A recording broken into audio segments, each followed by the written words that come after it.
இது உங்கள் top news சேனலின் ஆரோக்கியமான வாழ்க்கை.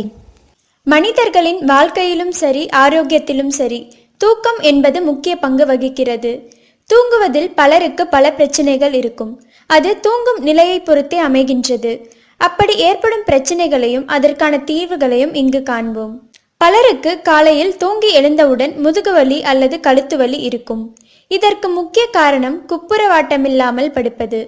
முதுகு தரையில் படும்படியும் கால்களுக்கும் முட்டிக்கும் நடுவில் மற்றும் கைப்பக்கத்தில் தலையணை வைத்து படுத்தால் முதுகுவலி மற்றும் கழுத்து வலி ஏற்படாது. நம் அருகில் இருப்பவரோ அல்லது நாமோ குரட்டை விட்டால் கழுத்து நேராக இருக்கும்படி பெரிய தலையணையை கழுத்தருகில் வைக்கலாம். கால்கள் பிடிப்பு பிரச்சனை வராமல் இருக்க தூங்க போகும் முன்னர் காலை நீட்டி மடக்கி பயிற்சி செய்யலாம். யோகா செய்வது கூட சிறந்தது. இடது பக்கமாக திரும்பி படுத்தால் நெஞ்சு எரிச்சல் வராது. தூங்குவதற்கு 6 மணி நேரத்திற்கு முன்னதாக உணவு சாப்பிட்டிருக்க வேண்டும்.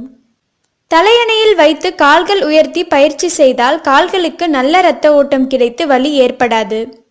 வயிற்றை கீழே அழுத்தி படுத்தால் தூங்கி எழுந்திருக்கும் போது தோள்பட்டை வலி ஏற்படும். அதனால் ஒரு பக்கமாக திரும்பி படுக்கலாம். தூங்குவதற்கு முன்னர் செல்போன் மற்றும் கணினியை இயக்கவே கூடாது. அதே போல தூங்குவதற்கு முன்னர் மது அருந்தக்கூடாது. மனதில் எதையும் யோசிக்காமல் அமைதியாக வைத்திருந்தால் தூக்கம் தானாகவே வரும். இது போன்ற மருத்துவ குறிப்புகளை மேலும் அறிந்து கொள்ள எங்கள் சேனலை சப்ஸ்கிரைப் செய்யுங்கள். இந்த வீடியோ பற்றிய உங்கள் கருத்துக்களை கமெண்ட் பாக்ஸில் தெரிவியுங்கள். நன்றி, வணக்கம்.